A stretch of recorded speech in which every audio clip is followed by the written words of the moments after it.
for the third time of the same episode due to so many technical difficulties for an exciting episode of Stripping the Dipping. I'm your host Georgina, and today we are diving into the world of grassroots racing and inclusivity in motorsport with a special guest. Matt Dajnowski, the co-founder of We Racing. We Racing isn't just a team, it's a movement. Matt and his co-founder have built an inclusive racing environment that embraces all levels of skill, background, and passion for motorsport. Whether you're a seasoned racer or just getting started, We Racing is redefining what it means to be part of a motorsport family. So, buckle up and get ready to dive into the passion, the dedication, and innovation driving We Racing forward. Matt, welcome back for the third time. I hope that we can actually record this. Yeah, I'm really hoping as well. Thank you so much for the invite and welcome everyone. So, Matt, before jumping into serious questions, let me ask you this: who is Matt Dajnowski? So it's myself. I founded We Racing with my really good friends Ben and Eamon. Yeah, basically it started as just an idea a couple of years ago. I was running something similar in Poland, but because the issue is that in Poland the motorsport is not very popular. So it was very hard to find any partners, any sponsors. So this idea was still in my head. And because United Kingdom is basically motorsport hub in the world, I've decided to push it forward.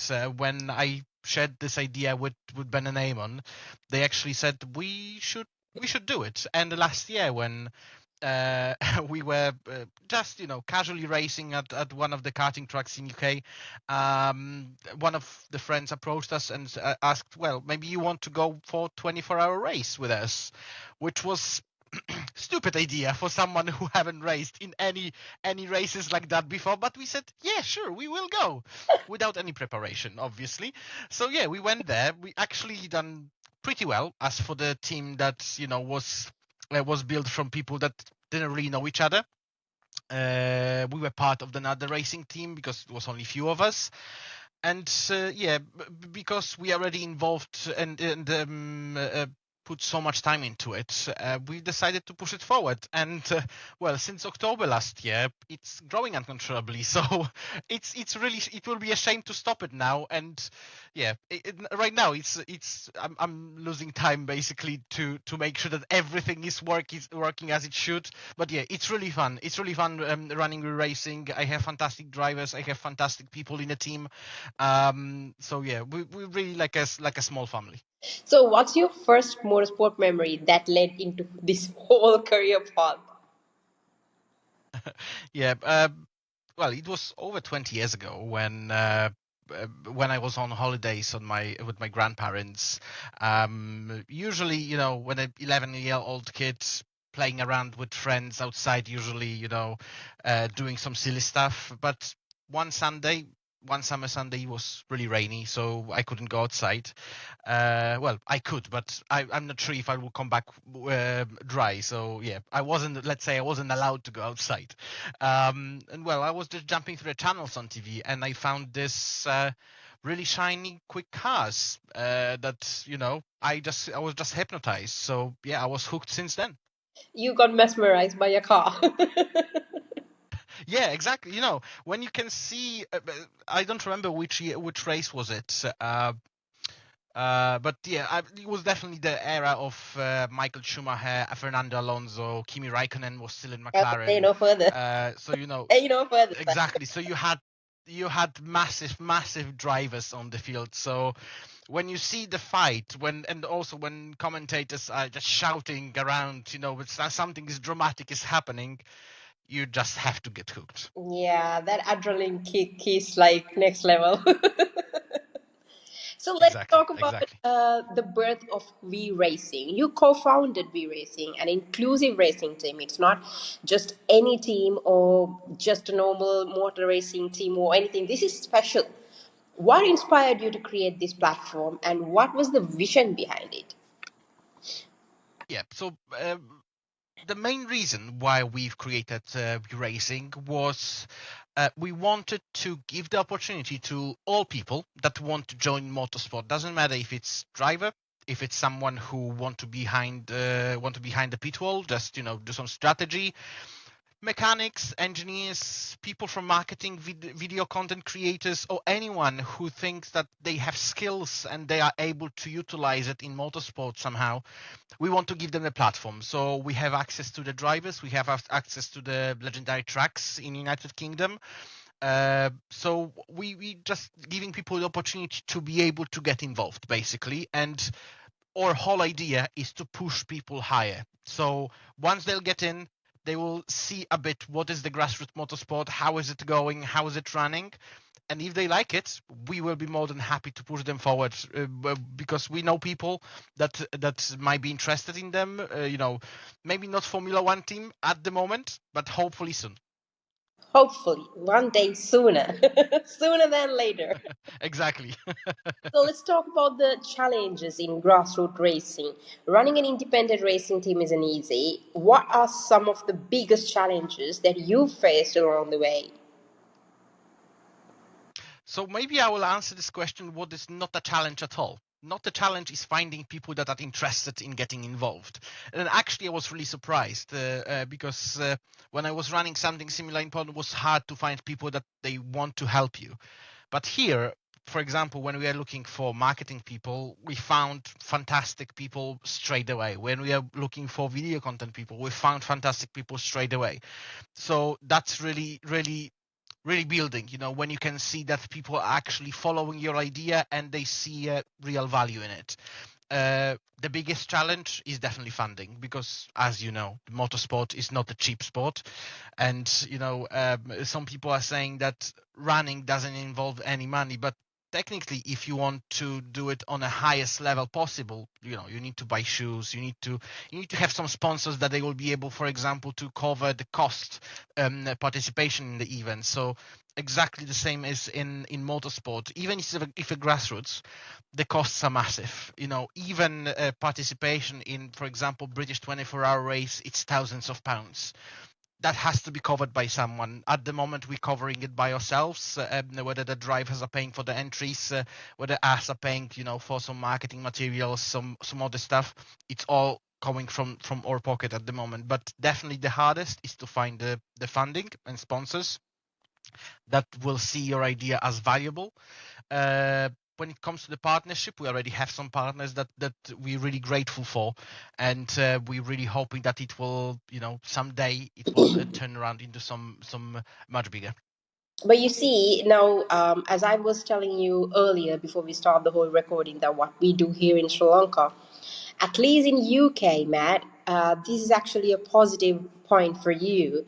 They see the value of doing it, and it's a matter of time that you get the funding and all that, which comes down to marketing.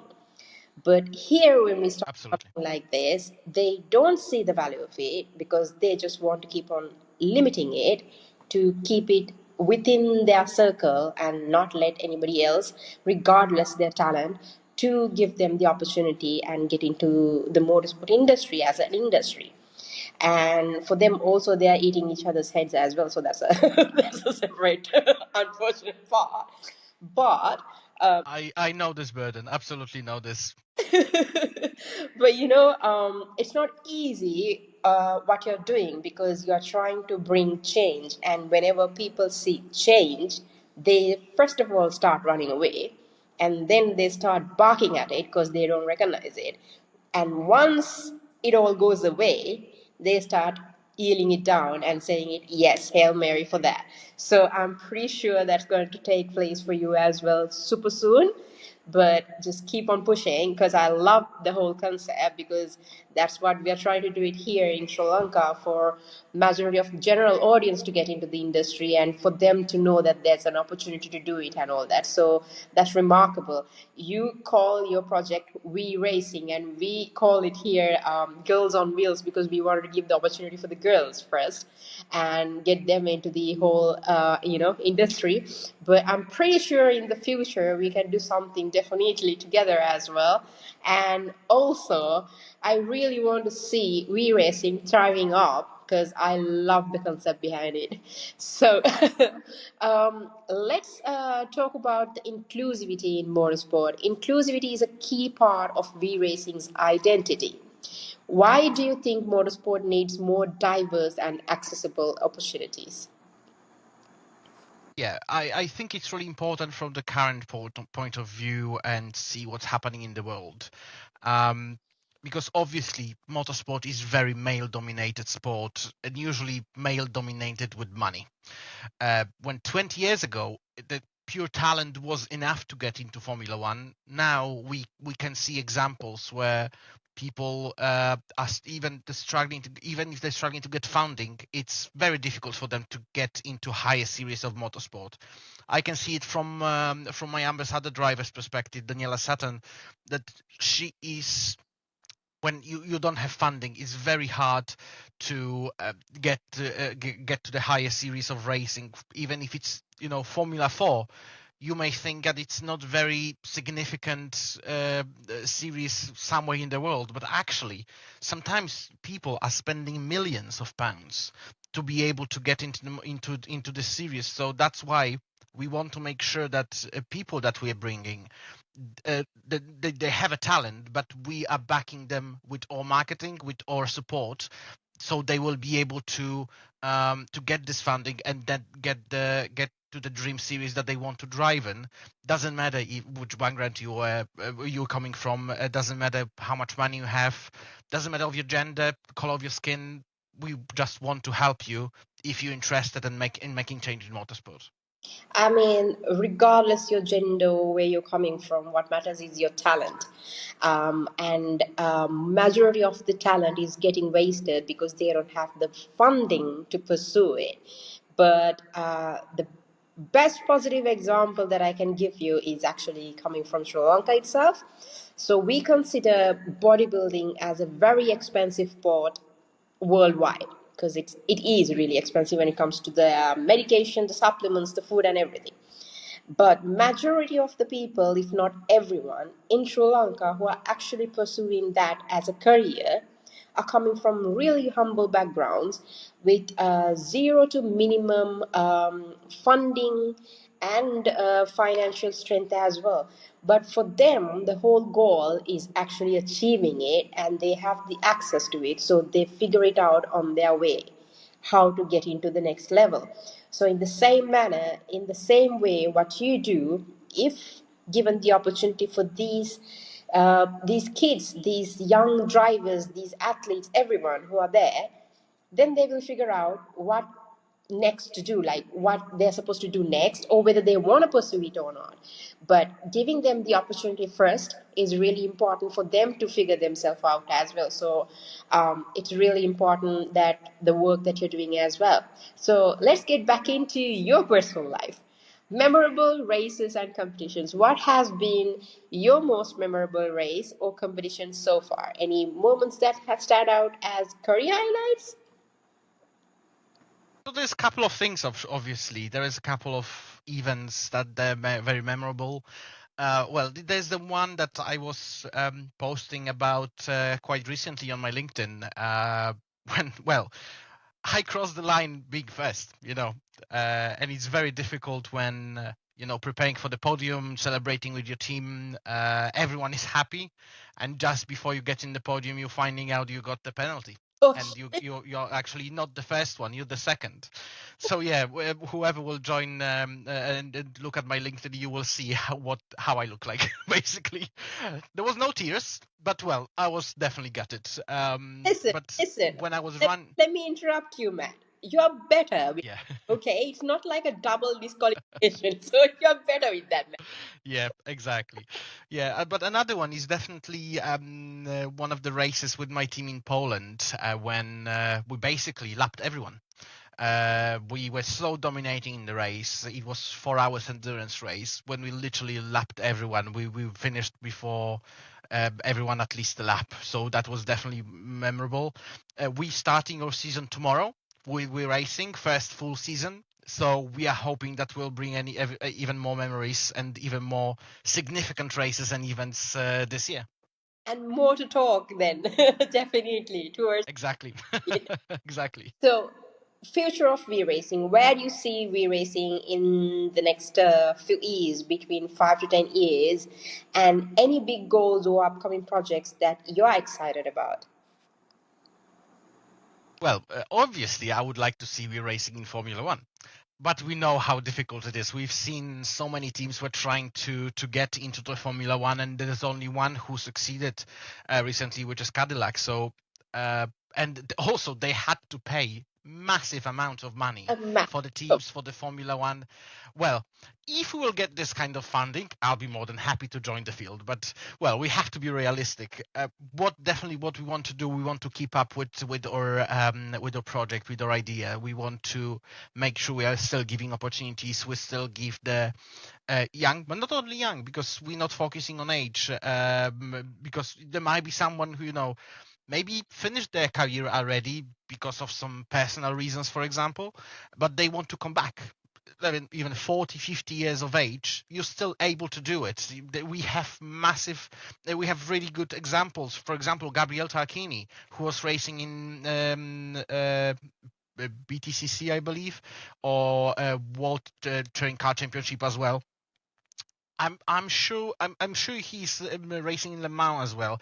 He's about 70 at the moment, and he's fantastic. So age is not the obstacle either. But what I want to do, I want to still give the opportunities. But I hope that we racing will be big enough that we will be able to give everyone who want to get into the motorsport, but also we will be recognized enough that people will know that we bring in good people into the motorsport. I mean, definitely, it's not just about making money or a name. It's about building the next generation to uh, keep up with this industry so that it grows as well. Because Yeah. something that I keep on saying is limiting a sport is not called growth. You can't limit a sport and then make it grow, because limiting isn't gonna work out. So yeah, so let's talk about sim racing versus the real racing. Sim racing is becoming a huge part of motorsport. Do you think it's a viable stepping stone into real racing, and how does we racing integrate sim racing into its programs? Well, answering this question, I will point out on my sim racing rig Yeah. that I use time to time. Yeah, but sim racing is definitely amazing start. So amazing start, but also very good development tool to grow into racing. Well, I have drivers who are using sim racing, to be able to train themselves, to be able to practice. You don't really have to race or practice on the tracks in the sim racing that you're racing on in real life. Even the racecraft, being able to prepare yourself, like how to brake, how to apply the throttle, and how to turn as well, because sometimes different cars, different go-karts even have completely different way how you steer them and how you want to exit the turn, for example. So definitely, sim racing is something that is growing. Sim racing, that is something that is important. We've seen even with Max Verstappen, he was able to win the race in F1 and then win another race in sim racing in the same day. That's ridiculous. That's But absolutely. Yeah. it only shows how dedicated those people are and how useful it is in a real racing. Yeah, I mean, I've spoken to Michael Yao before, and he was talking about how people are actually not seeing what sort of a bigger industry esport is now, and what sort of occupations, the varieties of occupations within the sport itself that it offers to the community as well. So there's a huge opportunity in that area as well, which we failed to see actually. Unfortunately, majority of the people failed to see that. But now I think it's also breaking out. It got its own breakthrough right now, and it's coming out as well. So, and majority of the drivers who are in Formula One and other series also do all these sim racings, and they try to even the junior formulas, they try to get their drivers into the sim racing and test out the for example, I saw this video. I can't remember which driver it was. So basically, that formula isn't actually racing in Chinese GP, but they are doing it in sim racing so that these drivers get used to these circuits. In the future, it'll help them as well. So yes, absolutely. And are you a good sim racer? Well, I would like to think so, but I know they're quicker drivers. Obviously, I'm doing it very casually. Well, let's say my quick time, I'm not practicing much because I'm mostly focusing on operations of racing, and making sure my drivers has the best opportunity to grow and to get the best results. But I'm doing it time to time. I like to do it because it's very relaxing as well. Okay, so we've spoken about this funding and the sponsorship support, how important it is, and what sort of challenges it is, and we've spoken about it over and over again. But how does V Racing as a team navigate sponsorships and financial challenges? So in racing, we want to build the relationships. We we're not really interested in one-off payments because it's not helping anyone. It's not helping us really, even if it's a short term. Usually, even £1,000 or £2,000 in motorsport, it's gone like that. So even if it's very short term, it's not helping us in the long term. As I said, we want to build a community and we want to build long relationships with sponsors and partners. So we want to make sure that we are gaining on it as the team, but also sponsors are gaining on it as the entity. So they're not losing money on it, basically. Yeah, because every single person who's gonna come in the future and who is there also, they are expecting a some certain ROI for them, so they Exactly. get into it to get it. Just recently today, I think on LinkedIn, I saw a post regarding the loyalty between Red Bull and Max, and I actually commented saying that in business the loyalty is like a cutting edge knife, like a knife with cutting both sides, the cutting edges, because it depends on what you give and what you get. So if you don't get what you're expecting, then that loyalty is done deal. That's how the business works. But sorry, but majority of the time, as fans and as motorsport enthusiasts, what we see when we look at and when we watch a race or a team, we see it in a very emotional way, not in a very logical business theory. So that's what that's when we actually collide and we say things like, we criticize and we say, what the hell is this the guy is doing, why can't we give this thing to this person and all that. But it all makes sense Exactly. if you start thinking in logical way. But sometimes we lose our shit. Yeah, we also have to remember that racing is business, as you said. So if someone is not delivering, the result of that is only one. And if you're going into the motorsport, you have to understand that. If you don't understand that and you have problems with that, then maybe no motorsport is not the niche for you, because simply it will just chew you up and spit you out in the first available opportunity. Exactly. So, do you have, as a person, as a youngster, as a young entrepreneur who's actually pursuing a business in the industry itself, do you have any advices for the upcoming racers, who are aspiring racers, who are willing to get into this industry and who are willing to get into other occupations within the industry except for racers as well? Like, for everyone, Uh, what would you like to say? yeah. First of all, uh, don't be afraid to share your ideas. If you have an idea in your mind or you have something cool that you can bring into the motorsport, just do it. Even if you don't know people, go on LinkedIn, find the people in your area that are involved in it. Go on a local karting track, go on a couple of races, because most of the tracks, they have some kind of leagues or championships or anything like that. Go on a couple of races like that. Just talk with people. If you're a photographer, for example, go and ask the track if they are happy with you to take a couple of shots. For if you photographer again, if you see cool car on the street, just ask the owner, can I take a couple of cool pictures of you? Like we've seen on TikTok many examples of that, and it works. That's the first one. The second one, just keep going. Even if the first time, second time, or even the 20th time you're not successful with your ideas or with your with what you want to bring into motorsport, just keep doing it, because there will be a time at one point that someone will be interested and they will say, yes, let's do it together. Yeah. If you don't ask the question, the answer will always be no. Exactly. So if you will never try, you will never know if you'll succeed. Yeah, definitely. So, how do you see the grassroots racing scene evolving in the UK? Are there areas where the sport can improve? Oh, absolutely.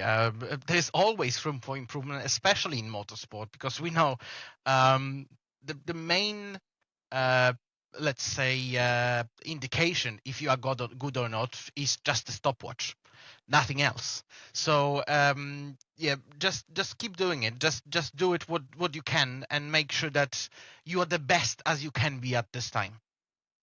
So let's get back to the season of Formula One 2025, which is bloody crazy. It's bloody mental. You look at it, you're like, huh? Because on in Australia, the Australian GP was very chaotic, but it was very fun to watch. And then came Chinese Grand Prix, and it was very boring. But the drama came after they finished the race, so that was interesting. So, tell me your predictions for 2025, and tell me your prediction for Japanese GP. What can we actually predict? So you said the Chinese Grand Prix was very boring, but well, for me, every single race is interesting. Like as I said, I'm watching those races for 20 years already, and I can find bits in even in boring races that are interesting. I can understand that people may think that if there's no action on the track, or people are not overtaking each other, it might be boring, and I completely understand that. Yeah. But there's also For multiple me, layers beneath that. yeah, for me, this time the Chinese GP was like more of an upgraded version of Monaco GP, because majority of the people who started the whole race, they did all the strategies in the world just to stay where they started. That was the interesting part. Yeah.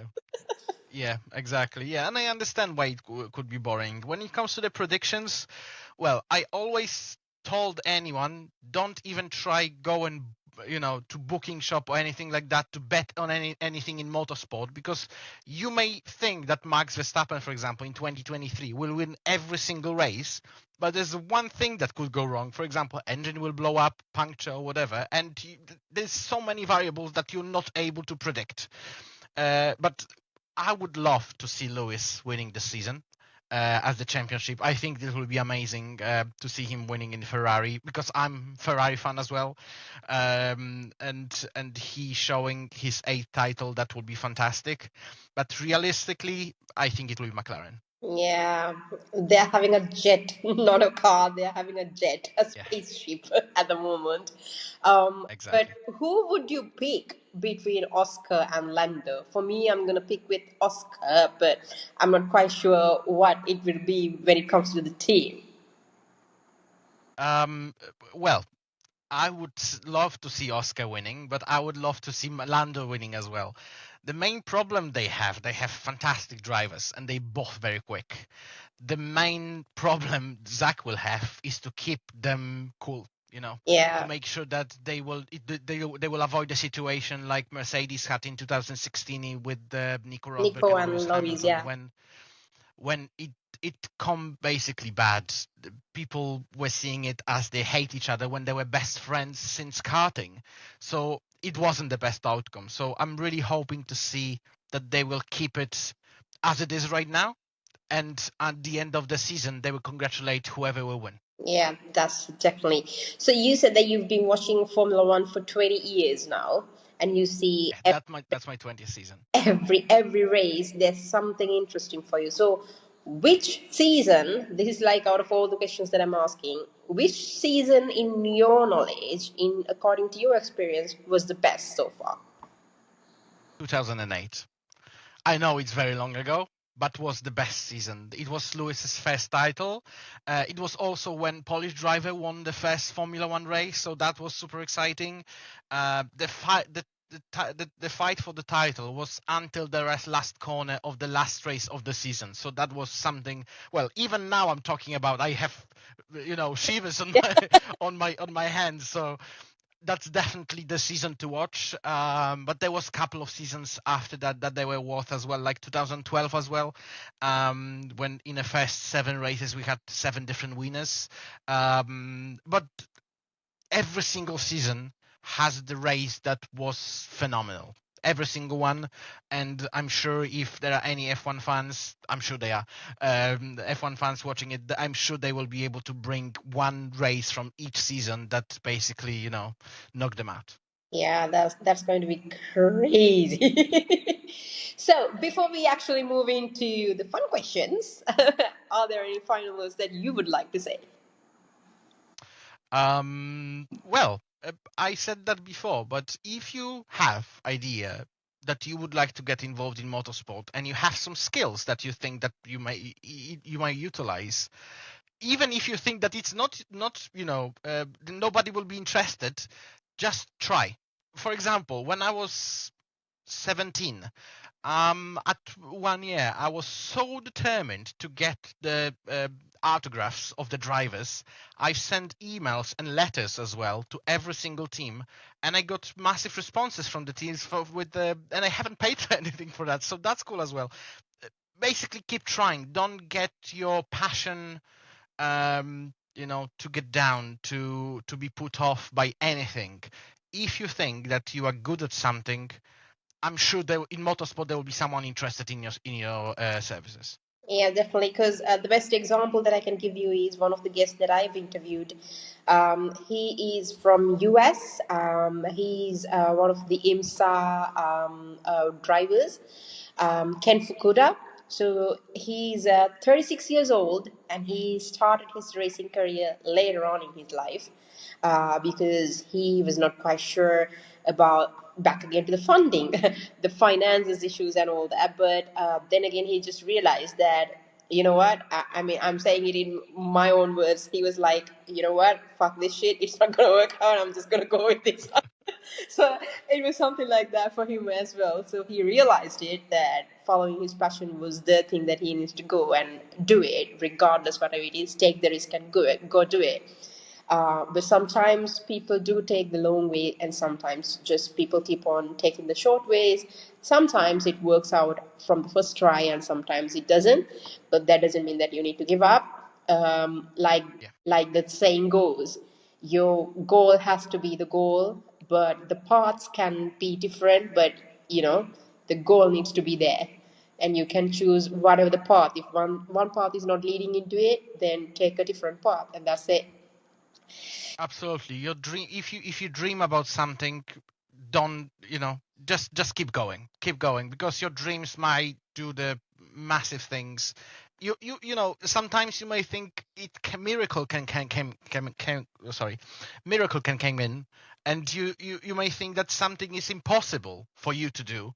But sometimes, even one simple situation or one simple contact or one simple conversation with someone can turn around everything. So just keep trying. Yeah. So let's get back into the fun questions. This is like the classic question that we've been asking for 4 years now. This podcast has been here for 4 years, and we're still having technical issues. So, sir, I'm pretty sure that you enjoy then and there a decent pizza. Yeah. Yeah, absolutely. I love pizza. So, what do you say if you add a little bit of pineapple on the pizza? Is it yay or nay? So at this time, I would like all tifosi to, just close their ears, because I would say I love pineapple on pizza. I love pineapple on pizza. It doesn't matter which pizza is it. Well, even now I have some tin of pineapple in the fridge just to put on the pizza, even the frozen ones. You're going to be loved by many people, and you're going to be hated by Italians. Absolutely, absolutely, and I take it on my chin. Okay, so let's get back to the other question. So this is called taxi dinner void. From the Formula One races, you need to choose one person to drive you from point A to point B, and from point B you need to choose one person to have dinner with you. So one person is picking you up from your home and dropping you at the restaurant, and you're choosing one person to have dinner and chat and have a long conversation and all that. And you're going to choose one person to avoid at any cost. Who is it going to be? So when it comes to the driver, I would say Kimi Raikkonen, because that's the driver that I was following all the times when he was in Formula One. It's my idol, I can say. I have, well, the suit behind me is a replica of his Lotus suit from 2012. I also have his autographs, so definitely Kimi Raikkonen. We may or not have a cool chat, depends of his mood. When it comes to the dinner, I would like to speak with Lewis Hamilton That and was eat the with him. answer. Well, simply because his involvement in the industry and his involvement in inclusivity and making space for people in the motorsport is just something that never happened before, and I would like to have some insights from that as well. When it comes to avoid, I would say Jos Verstappen. Smart choice. That's definitely a smart choice. So we've interviewed Andrew last week, the co-founder of We Are the Race, the Race Media. I'm getting. I just got stumbled with the V Racing part.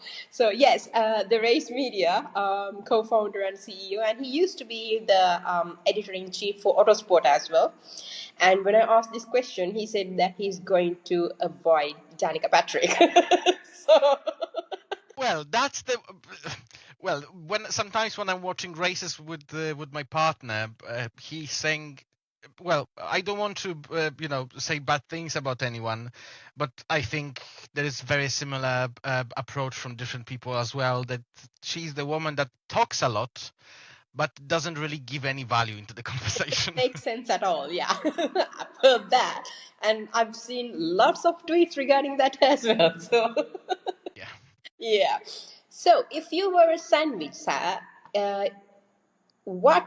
How would you describe your sandwich? Like, what would you call it, and what would be in it? So I will give you some anecdote. When I moved to UK, I was always thinking that sandwiches are one thing. I come from Poland in 2018.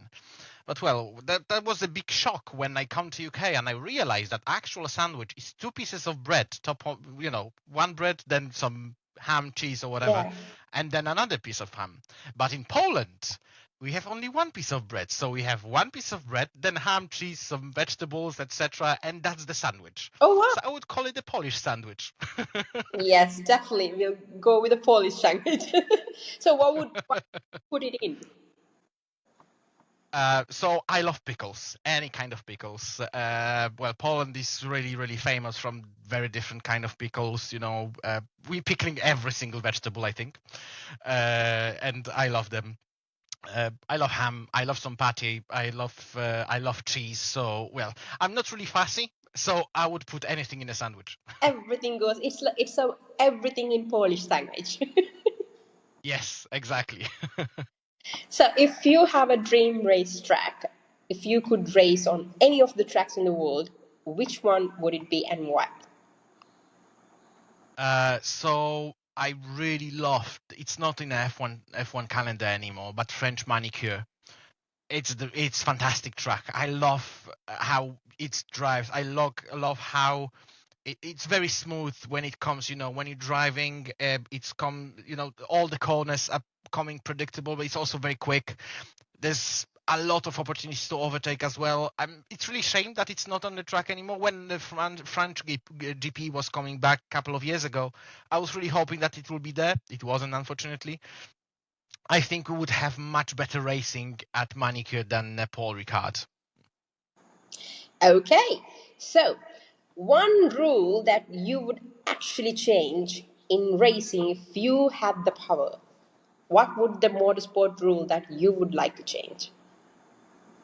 I would say about Formula One, Mm-hmm. because I think that's the most relatable to everyone. But I would completely scrap the limitations of engines, ERSs, and gearboxes, because I understand it's costly. But in the same time, giving a penalties that are so stupid that you're getting like 40 places back, what's the point even?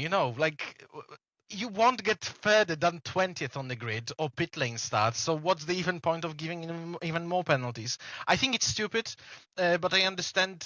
Well, now we have a cost cap, so I think everything should be within this cost cap. Doesn't matter how many engines you will use. So if you want to use 10 engines, go for it. But obviously, it will be within the cost cap, so you cannot exceed it. So I think that's the best idea. Or 10 beef patties and barbecue evenings. Yeah,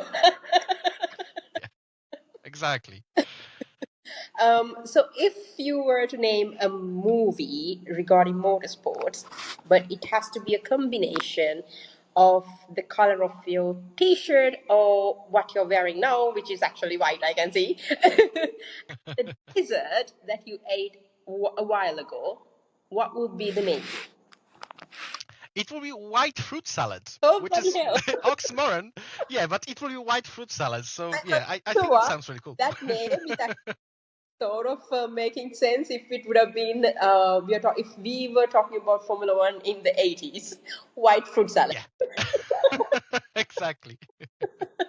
I mean, it totally makes sense.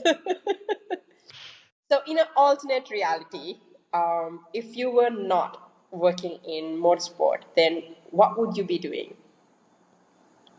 Well, I really like interaction with people. I really like talking with people. I like helping them as well. I spend most of my life in a customer service as well on my daily job. I like when the things are running smoothly, so operations in any way. But yeah, I really love how people, I really love when people appreciate what you're doing to them, even if it's a simple thing. But some people, for example, are not very computer literate. So even if you're doing simple things for them, they're so appreciative and so grateful what you're doing to them. So I would definitely stick with that. That's amazing. That's an answer that I would never expect from you. But you know what? I was thinking that you can be a better rugby player. Rugby player. I never played rugby actually. Yeah. Whenever I see your picture on LinkedIn, the profile picture, you definitely look like a rugby player. And I'm like, Yeah, I know I'm built like a rugby player, you look like. absolutely. And When I was actually getting these questions, I was like thinking, yeah, he should be definitely a rugby player. well, but when it comes to the any team sports, I love playing. Well, I used to play. I don't play anymore. I love handball. It's a very popular sport in Poland. It's something like a rugby, but on a very small field. It's a very very contact sport as well. So, well, for the person of my build, it was quite easy to go through the field. Then it's handball it is, sir. Yeah. So been an absolute pleasure having you on our podcast. Your passion for making motorsport accessible to everyone is truly amazing and inspiring. To our listeners, make sure to check out We Racing and follow their journey as they continue breaking barriers in motorsports. Please do put out your social handles right now. Tell where they can find you and We Racing. Well, they can find us everywhere, to be fair, except Twitter, X, whatever. But yeah, Facebook, Instagram, Twitter, sorry, no, TikTok, YouTube, LinkedIn as well. You're more than welcome to come to our website, weracing.co.uk, where basically it's our hub when you can find all information about us. Well, we are presented almost everywhere, so yeah, I would really be appreciated if you guys, whoever is listening, will give us a follow and cheer us a bit on our race days. Well, congratulations for tomorrow. I'm pretty sure that you guys will be doing really amazing and great. And thank you so much for joining us today. Thank you so much, Jody. Thank you for the invite. Stay tuned for more exciting episodes of Stripping the Dipping. As and always, keep the racing spirit alive. We will catch you with the next episode and with a special guest. See you. Bye bye. Bye.